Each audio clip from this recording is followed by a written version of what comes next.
Today, magluluto tayo ng chicken roll recipe na pang negosyo. Kaya naman, simulan na natin.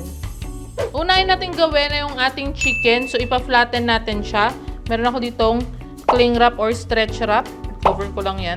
Tapos, yung ating mallet. Pupukpukin lang natin ito hanggang sa ma-flatten natin siya. Yung manipis lang, tapos mag-spread out siya.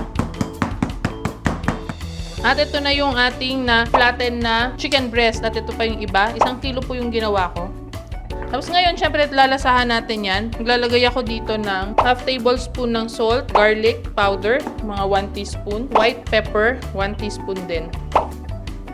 Sprinkle lang natin dito sa ating mga chicken breast. So, rub natin yan.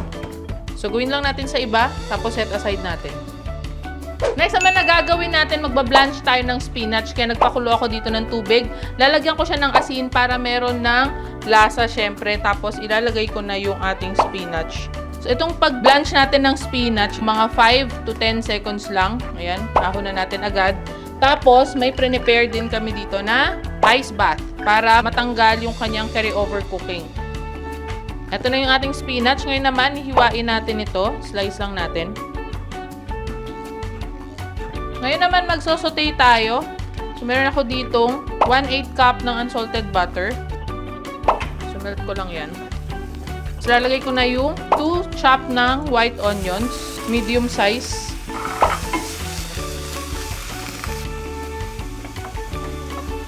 Lagay na natin yung ating spinach. Timplahan natin nung kaninang natira na asin, pepper, tsaka garlic. Okay, so after mga 3 minutes, pwede na nating tanggalin sa apoy. Lagay na natin sa bowl. Next naman na ipe-prepare natin yung ating mga pang-coating and dredging, no? So, meron akong 2 itlog dito. Lalagyan ko lang siya ng salt. Tapos, 1/4 cup ng water.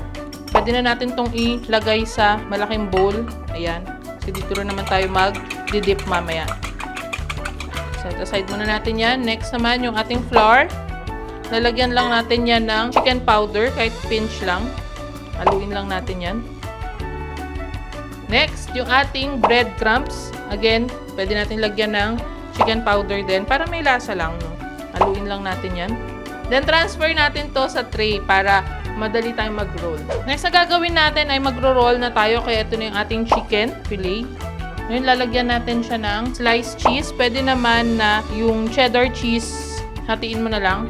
Tapos, yung ating spinach na ginisa kanina. Iklopin na natin yung mga extra or excess na mga chicken dyan.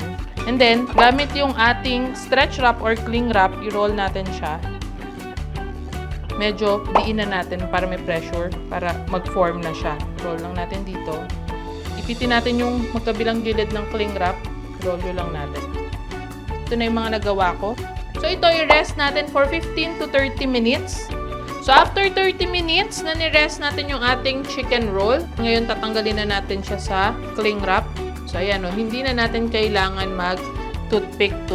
Ano. Ngayon, i-roll natin siya dito sa ating egg mixture. Then, coat natin ng ating flour. Kailangan, malagyan natin ng flour pati mga sides. Tapos, taktak natin yung excess na flour niyan. So, lagay ulit natin dito sa ating egg mixture. Tapos, i-roll natin siya sa ating breadcrumbs. So, dapat sa breadcrumbs din, taktak natin mga sides niya. So, kailangan walang makakalabas na cheese or spinach dyan. Parang kagaya nitong mga na-prepare ko. So, gawin lang natin sa iba. Ngayon naman, nagpainit na ako ng kawali na may mantika. Magsha-shallow fry na tayo. Sabi nga ng mga kasama ko dito sa bahay, ano ba yung shallow fry? Ibig sabihin, yung chicken, kalahati lang yung mantika niya. Hindi siya talaga fully coated or yung tinatawag natin na deep fry. Yun. Salamat, Kuya Kim.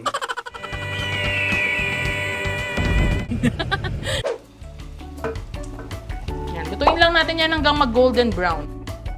Low heat lang tayo. At ito na yung ating chicken roll. Hinihiwa ko na siya para ready nang ibenta. No? So ito, pag ganito maliit, pwedeng 4 na piraso yan.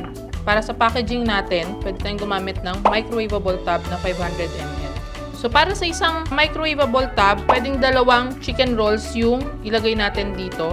Isang idea naman ng packaging natin, pwede tayong magbenta naman ng frozen. Si customer na lang yung magpiprito. 3 piraso sa isang bag. Depende sa'yo, pwedeng 2, pwedeng 3. Depende na lang yan sa'yo. At syempre, titikman muna natin yan.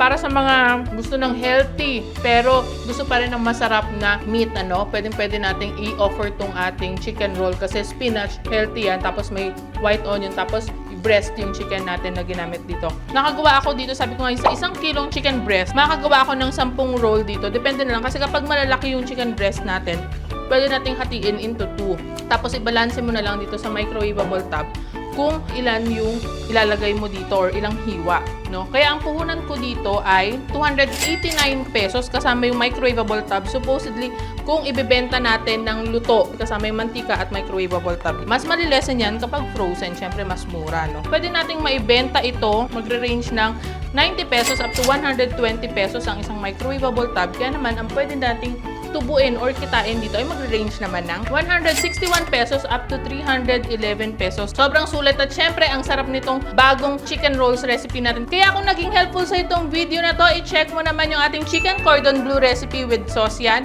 dito. Kaya naman i-click mo yung link sa description ng video na to. Like and share this video and of course i-add to cart na ang ating mga foodpreneur shirts at kitchen statement shirts dito sa Lazada, Nina Bacani Merch at follow me on other social media platforms para updated ka pa sa mga negosyo recipes natin.